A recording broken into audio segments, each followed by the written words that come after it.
Kita tuh sering mikir ya kalau kemerdekaan itu kayak garis finish, puncak dari sebuah perjuangan panjang. Tapi gimana kalau ternyata kemerdekaan itu justru jadi garis start? Garis start untuk sebuah perjuangan baru yang jauh lebih rumit. Nah, itulah yang persis terjadi di Guyana. Sebuah negara yang meraih kebebasan tapi malah mewarisi perpecahan yang begitu dalam.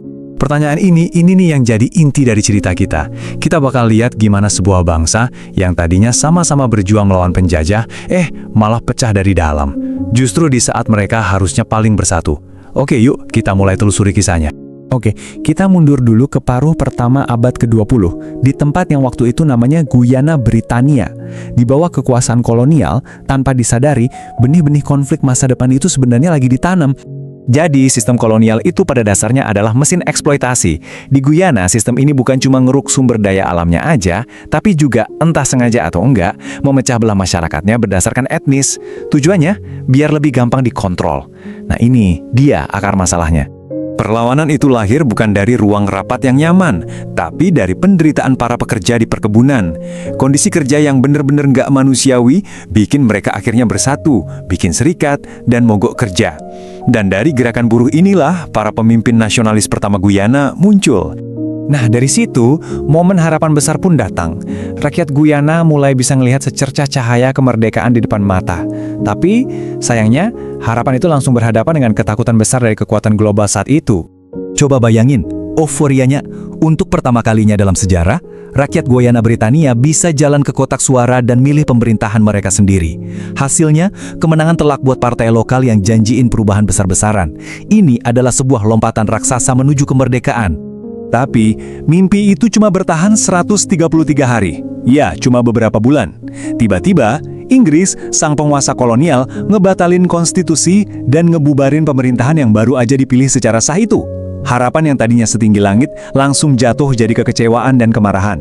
Nah, ini yang menarik. Alasannya apa? Ternyata ini bukan lagi sekedar soal kolonialisme biasa. Ini soal paranoia perang dingin. Inggris dan sekutunya, Amerika Serikat, takut banget pemerintahan baru Guyana ini bakal jadi komunis. Jadi, politik global tiba-tiba ikut campur di urusan sebuah koloni kecil di Amerika Selatan. Pukulan telak ini mengubah segalanya. Perjuangan rakyat Guyana bukan lagi cuma soal politik atau ekonomi. Bagi mereka, ini jadi perjuangan soal harga diri. Soal pembuktian identitas dan martabat mereka sebagai bangsa yang layak nentuin nasibnya sendiri. Dan disinilah ceritanya berubah jadi tragis. Ketika musuh dari luar terasa terlalu kuat buat dilawan, pertarungan malah beralih ke dalam. Masyarakat mulai terpecah dari akarnya. Ingat kan benih perpecahan yang ditanam sistem kolonial tadi? Nah, benih itu tumbuh subur banget di antara dua kelompok etnis terbesar, keturunan Afrika dan keturunan India. Seperti yang bisa kita lihat di sini, perbedaan warisan kolonial ini jadi bahan bakar yang disiram bensin sama para politisi buat nyalain api konflik demi kekuasaan. Jadi, poin krusialnya di sini. Politik di Guyana udah nggak lagi jadi pertarungan gagasan. Sama sekali bukan. Politik berubah jadi pertarungan identitas. Orang nggak lagi milih berdasarkan program kerja, tapi milih karena, dia dari kelompok etnis yang sama dengan saya. Dampaknya, ya bisa ditebak, mengerikan. Ketegangan yang tadinya di bawah permukaan meledak jadi kekerasan di mana-mana. Kerusuhan, perkelahian di jalanan, konflik antar kampung, itu jadi hal yang biasa. Negara yang bahkan belum lahir ini udah ada di ambang perang saudara. Anehnya, justru di tengah-tengah semua kekacauan inilah, jalan menuju kemerdekaan malah terbuka. Tapi, kemerdekaan yang bakal datang ini adalah kemerdekaan yang sangat-sangat rapuh. Dunia waktu itu lagi berubah. Gelombang dekolonisasi di mana-mana neken Inggris buat ngelepasin koloninya. Akhirnya, negosiasi kemerdekaan buat Guyana dimulai. Tapi, suasananya jauh dari kata persatuan. Mereka negosiasi sambil saling curiga, penuh ketidakpercayaan antar kelompok politik. Dan akhirnya, di tahun 1966, momen itu tiba. Bendera Inggris diturunkan dan bendera Guyana dikibarkan untuk pertama kalinya. Guyana Britania udah nggak ada dan lahirlah sebuah negara baru bernama Guyana. Momen bersejarah yang pastinya penuh harapan dan kebanggaan.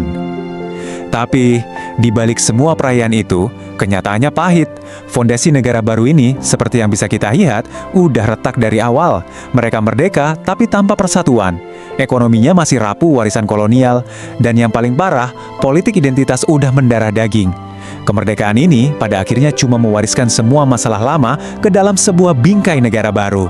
Nah, ini membawa kita ke bagian akhir dari kisah ini, sebuah warisan yang rumit dan sebuah pekerjaan rumah yang bisa dibilang belum selesai sampai sekarang.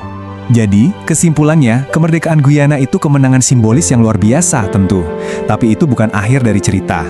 Justru itu adalah awal dari babak baru yang jauh lebih menantang. Gimana caranya mengelola konflik internal, sekarang setelah nggak ada lagi musuh bersama dari luar. Jadi, hal yang harus kita ingat dari sini adalah tugas terberat Guyana setelah merdeka. Bukan bangun jalan atau gedung loh, tapi membangun satu identitas nasional dari kepingan-kepingan masyarakat yang udah dipisahkan oleh sejarah. Itu jauh lebih sulit. Dan cerita ini ninggalin kita dengan sebuah pertanyaan besar kan? Pertanyaan yang relevan nggak cuma buat Guyana, tapi juga buat banyak bangsa lain di dunia. Gimana caranya sebuah negara menyatukan kembali apa yang udah dipecah belah oleh sejarah? Gimana sebuah bangsa bisa maju kalau masa lalunya terus menghantui? Ini adalah tantangan yang terus dihadapi Guyana sampai hari ini.